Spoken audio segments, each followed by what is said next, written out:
Halo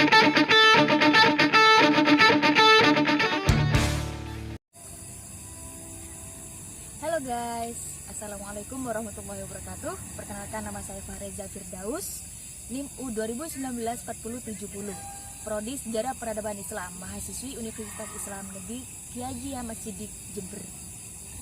Di sini saya akan menjelaskan apa sih demokrasi Islam itu. Demokrasi Islam adalah ideologi politik yang berusaha menerapkan prinsip-prinsip Islam ke dalam kebijakan publik dalam kerangka demokrasi. Teori politik Islam menyebutkan 3 ciri dasar demokrasi Islam. Pemimpin harus dipilih oleh rakyat, tunduk pada syariah, dan berkomitmen. Sebuah bentuk konsultasi khusus yang dilakukan oleh Nabi Muhammad SAW yang dapat ditemukan dalam berbagai hadis dengan komunitas mereka. Negara-negara yang mematuhi 3 ciri dasar tersebut antara lain adalah Iran, Malaysia Arab, Saudi, dan Uni Emirat Arab. Adalah contoh negara yang tidak menganut prinsip demokrasi Islam, meski negara-negara Islam. Demokrasi Islam karena negara-negara ini tidak mengadakan pemilihan, pelaksanaan demokrasi Islam berbeda di negara-negara mayoritas Muslim. Karena interpretasi syariah berbeda-beda dari satu negara ke negara lain, dan pengguna syariah lebih komprehensif di negara-negara di mana syariah menjadi dasar bagi undang-undang negara.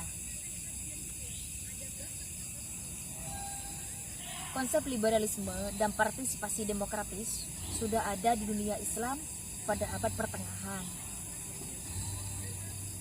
Khalifah Rasyidin dianggap oleh para pendukungnya sebagai contoh awal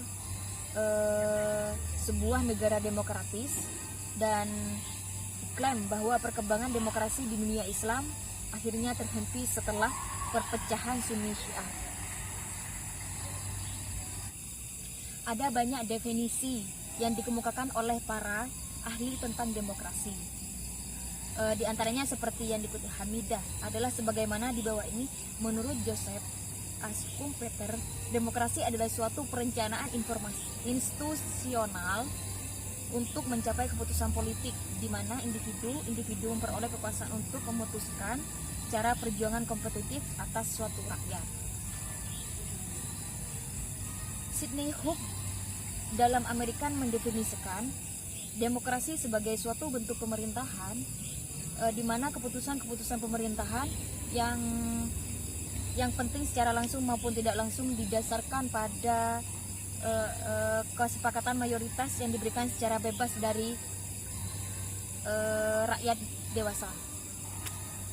Menurut Philip, demokrasi adalah suatu sistem pemerintahan di mana pemerintahan dimintai pertanggungjawaban atas tindakan-tindakan mereka pada wilayah publik oleh warga negara yang bertindak secara tidak langsung. Melalui kompetisi dan kerjasama dengan wakil mereka yang terpilih. Dari 3 definisi tersebut di atas jelaskan bagi kita bahwa demokrasi mengandung nilai-nilai yaitu adanya unsur kepercayaan yang diberikan oleh pemerintahan kepada rakyat. Yaitu adanya unsur kepercayaan yang diberikan oleh pemerintah kepada rakyat. Adanya pertanggungjawaban bagi seorang pemimpin. Sementara menurut Abdurrahman Wahid, demokrasi mengandung 2 nilai, yaitu nilai yang bersifat pokok dan nilai yang bersifat derivasi. Menurut Abdurrahman Wahid, nilai pokok demokrasi adalah kebebasan, persamaan, musyawarah, dan keadilan. Kebebasan artinya kebebasan individu di hadapan kekuasaan negara dan adanya keseimbangan antara hak-hak individu, warga negara, dan kolektif dan masyarakat. Kebebasan artinya kebebasan individu dihadapkan kekuasaan negara dan adanya keseimbangan antara hak-hak individu, warga negara, hak kolektif dari masyarakat.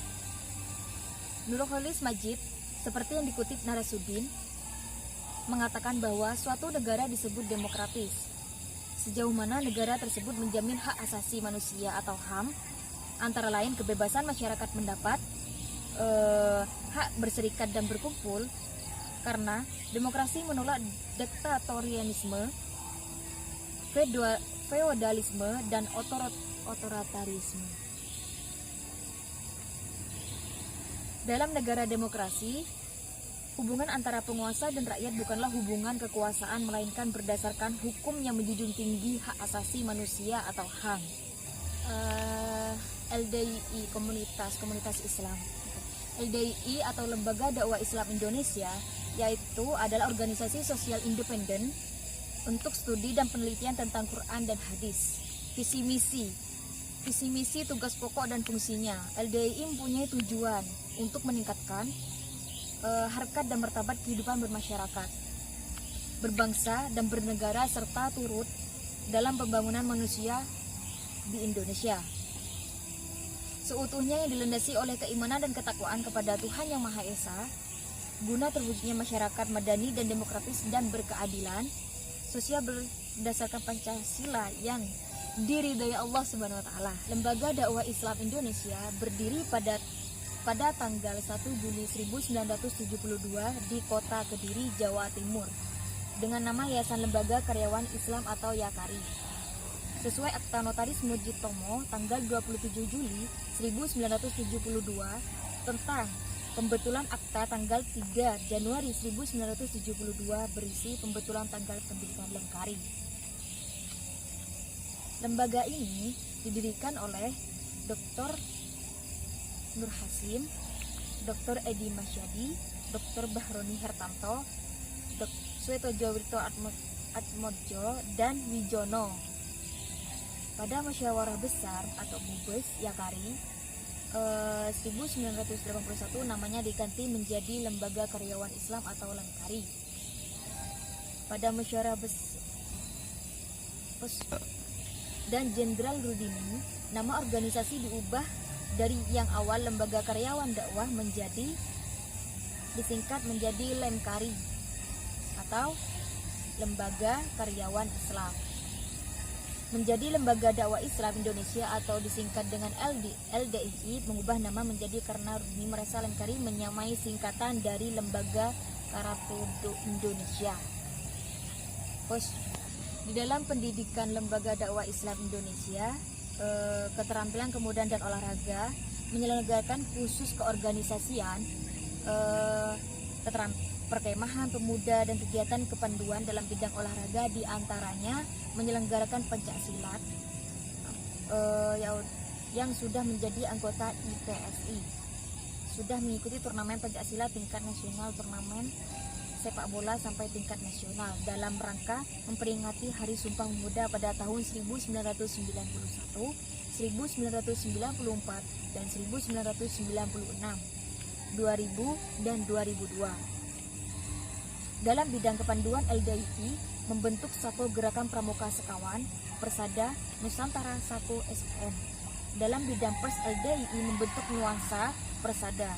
LDII peduli dan turut serta dalam pemberdayaan ekonomi dan rakyat dengan uji coba mengadakan kegiatan usaha bersama atau UB yang berbasis di tingkat pimpinan cabang atau PC yang berada di tingkat kecamatan yang tersebar di seluruh Indonesia.